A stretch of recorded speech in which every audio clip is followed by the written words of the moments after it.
somebody wanted to get in the shot because I was gonna try to sing the theme song, the Sisters. Them boys mess around. My girls hold me down. My love life is a mess. We're going because I'm looking for love.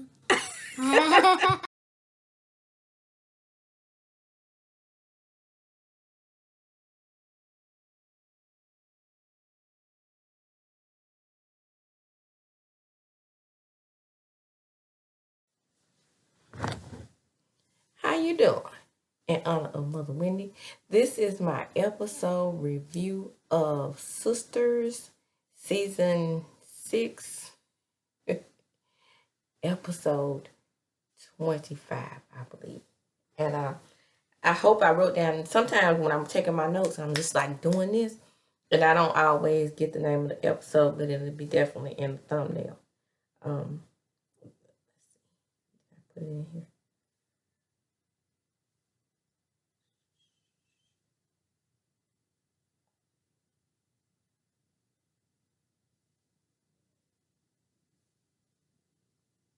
One moment.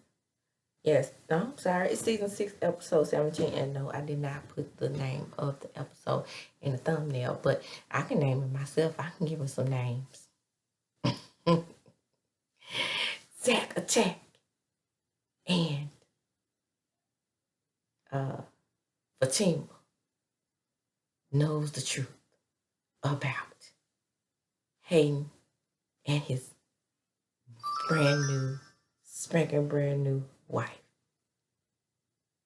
Boy, that Hayden and that little wife of his, baby, when I tell you, Hayden don't know himself nothing. But anyway, you know, if they talking about getting rid of characters, I'm just saying. Okay, so Preston, this episode wasn't much. Preston popped up on Danny, and he was trying to surprise her because he's like, you know how Danny, how did you get here? You know? And then he was like, I had an extra key. And he's like, what you doing with an extra key? And Tony's just standing there giving his 2 cents. And, you know, he's like, what? I guess he thought he was going to punk Preston. But Preston, Harry Blackside comes out in these damn episodes. Sometimes he's supposed to be playing that good white boy. But the Harry Blackside hit him every once in a while because he's like stood back like, what? Wow. Anyway. So Dennis seems to be considering leaving Preston, and this is getting on my nerves because why in the world would you actually, as a writer, bring and throw in a monkey wrench? I mean, throughout this relationship, you've been monkey wrenching this girl in this relationship to death. They met. They were supposed to, and I don't see anything wrong with, you know, young women dating. That is not the problem that I'm having here. I'm having a problem of, you know, them not really just giving Preston and Danny a chance, because each and every time, you know, he, you know, did his little thing with his Susan homemaker girl and gave her a ring. But, you know, all of these things is because of Danny. Why can't this character be, you know, level in her dating experience? Then she goes and she meets dudes at the bank, at the Empty Bank of Trust. Shout out to Misha. Then she meets the trafficking dude. And then what happened to that? You know, her and Logan never did get things off the ground. But she went out to dinner with him. Then she went out to dinner with the apist and the domestic violence abuser. And she slept with him. Then, out of all people, Tyler doing that thing that he does, not really, you know, letting the characters, all these characters intertwine, but nobody knew Q. So she ends up sleeping with Q. I mean, just foolishness, basically. And these characters just never did get a chance to get their romance off the ground. Now they're introducing yet another character in here who has similar stalking personality traits as that doggone man who Child. And who to the rescue? Preston. Child. Anyway, so Tony was calling himself protecting her. He's like, man, I'm not going anywhere. So again, once she convinces Preston to leave, he comes back to her workstation and reminds her that he is trying to really get with her. And then he calls Jordan, he's like, Jordan, he's trying to get Jordan to go out with dinner, because Danny was like, I'm not going out with y'all unless Andy goes. So it is seeming like it's gonna be like this little situation where they're being in this like group dating thing, but at the same time, I got to turn on my light. I just got to doing a live. And it seems like they're gonna be doing this group dating thing. And so where does Preston fit into that? Because Preston is not friends with these people. And this, it's just like seems to be that they're like really enjoying themselves in this situation. But anyway, that's neither here nor there. Yeah, that's why I think that she's more interested, just because of this whole group dating thing. I guess she's like Sabrina and Andy, they're dating. Why can't I date in the group and keep it in the group? I guess. So, back at the office, at the hood ass lawyer's office, Brianna and Andy are making Brina and Andy. Why am I calling him Brianna? Sabrina. But I've got it shortened in here, Brina. But I was like, is that Brianna? But anyway, Brina and Anna are making plans to celebrate. And they have Maurice being over the top as usual. I mean, I could give you some help around here. I need a job. But you get your job back at the bank. But she needs consulting. Why even have this character do all of that? It is, and I know he is acting and he's doing his job. But if I was him, the actor who plays this role, I'd be like, that gay men can be professional, right? And not all this calling her B. And he called Sabrina that enough. And then he and Andy are not friends like that. And Andy helped him get off. And he's still, not showing any type of appreciation. Just doing that thing that he has that's with the over-the-top gay men. And having him act as super effeminate. So, scale back some. This is almost uncomfortable to watch because it's like that stereotype behavior. Anyway, Brenda calls Danny and she could tell something's wrong with Danny. Danny is upset simply because she's at the crossroads, like she don't know what decision to make. And again, foolish. And she's like, I could tell something's bothering you. And she's like, oh, nothing, I'm just glad we're going to go celebrate, And see, that's it again. I don't know why Tyler feels the need to have these characters have so many secrets within the group. It's annoying. It's AF. So, moving right along. See, I'm breezing right through this because Fatima and Zach meet with the family attorney, and they advise him to wait for the emergency hearing. Like I said, Tyler could have written this a little bit better in the instance where the little boy could have been placed in emergency foster care. It is. Then he said, well, we don't have any child support or a CPS claims. That's what the attorney said. And I'm like, Okay, well, the lady next door had said she called several times. So what social worker is not at least notating the case, right? Because as soon as, well, I'm a social worker here. So as soon as you have the case, even if you don't open a protection case, you still have to open your notes and type them down and why you didn't pick up a child or remove a child from a dangerous situation. So if she called DHS several times, like she said in the in the previous episode, then that means if the social worker was doing her job, then there would have been a notated, at least one notated account of either a call to or a home visit.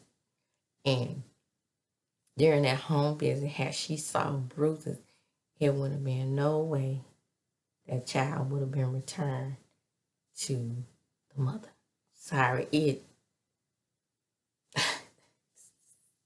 the continuity errors. My goodness, I know it's a show, and I know he has to bring the drama, but in that particular case, it could have been a little more realistic because, people actually sometimes think scripted TV is real. And that right there, showing that and showing that the social worker, or they hadn't sent out one social worker out there to investigate this, makes it seem like those social workers don't do their job. And you have more social workers burnt out, pressing themselves to the bone, doing more than they do for their own families than not. Trust me on that. Anyway, in the next scene, Karen pops up and she drops off some more things and then she apologizes to Zach. And, that was about it there. It was, okay, well, she's just gonna have to stop popping up. I know she's going over to Sayax to just bring him some things and whatnot, but leave that alone. Let's have Karen. I know you're trying to have her evolve. Why so slow? Why is she still in this acrimony phase of her life in this show? Let's go. I mean, really and truly, they're making it seem like Fatima and Zach have only been together for, it looks like, now on Zatima, they said about a year. On here, they're saying maybe months, a few months. In reality, 3 years. This is Tyler apparently. Anyway, he goes back in. Fatima comes in and she's ready to go get the boy. And he's like, no, we just gonna wait until, the judge gives us our hearing. And she says, what you do tonight? And he said, Karen stopped by. Then she says, I know, I just gonna see you. You're gonna tell me. And then he said, I know you know. They were so cute. But anyway, he reminds her again, don't do anything. Just hold on. So, Bio comes over to the house. Why did Sabrina invite him to her house? She knows the interaction that they had prior to her inviting him over. Now he's super aggressive. And then she says, well, did you get your money back? He's like, no, what money? And she says, we got off.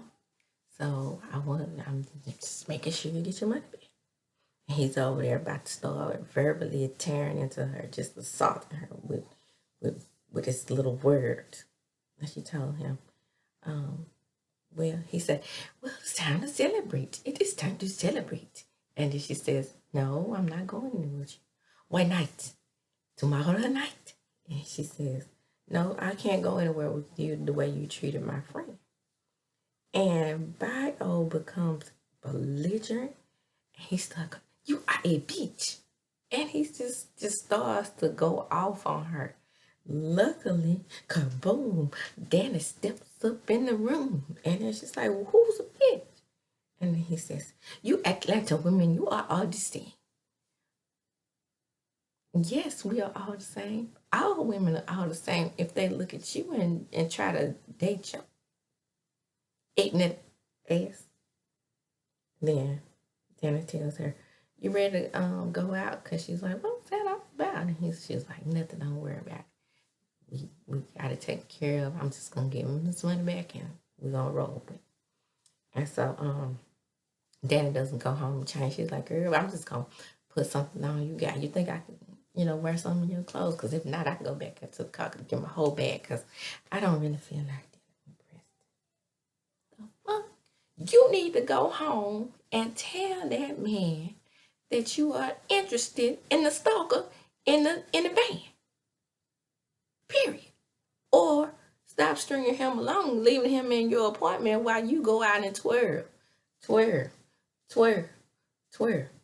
Anyway, so Danny arrives and she has changed into Sabrina's outfit and she's like, now, Anna has on a cute little blue outfit, a little two-piece, and then she says, is that what you're wearing? And she was like, yeah, I remember Sabrina's clothes. And she had on some, just some regular pumps. And then Sabrina comes and said, what's wrong with she has on? Nothing. So then they go to the barbecue and they looking around how this as in my sweet tea book. This look good. Look like he got some money. He look good. And so they say, yeah, he got money. So then Jordan comes in and escorts them out to the patio. Baby and Sexy Rich. Baby, you know what? I thought he was sexy when he was on bruh. But when I tell you that good age that came and settled in his face, and he looks so much more mature, and that height, and them teeth, and that bald head. But bellissimo, whatever French Italian term to describe how Sexy Rich is. Lord, tall drink. Sexy Rich. He ain't got that chocolate smooth skin too. So, girl, I had to put my phone down. Let me pick my phone back up, girl. I'm gonna get back on here. And so anyway, they arrive at the barbecue, and he's like, I got my guy here putting the drinks together and serving refreshment. And it's none other than Gary. Gary has tracked Andy down to the BBQ. And he so happens to be friends with Jordan. Why? Let Andy be happy. Happy without Gary. That's another one you can put on the chopping block if you look at somebody chop. Yeah. You remember you wrote it into the show that he choked the life out of her and had her walk back from the country. Okay. Y'all just wait. Be patient. The new writers are coming. And this could be such a great show. It's just so sad that it took 7 seasons to get other people in. And 7 seasons, it's about time to wrap it up then. I mean, they probably will have a good 2 seasons left, if that. Anyway, that's going to be the end of my recap of Sistas. I gave y'all as much as it gave me. And like I said, that's the end of that recap. Country Conversations with DVD. Get the likes up. And especially on Sistas and Satima, you all are viewing this recap. You have to like, comment, and subscribe when you visit my channel. That's the courteous thing to do. Move me up into the algorithm. And as I do, when I close, I'm going to chunk them up. This is Country Conversations with DVD. Juicy.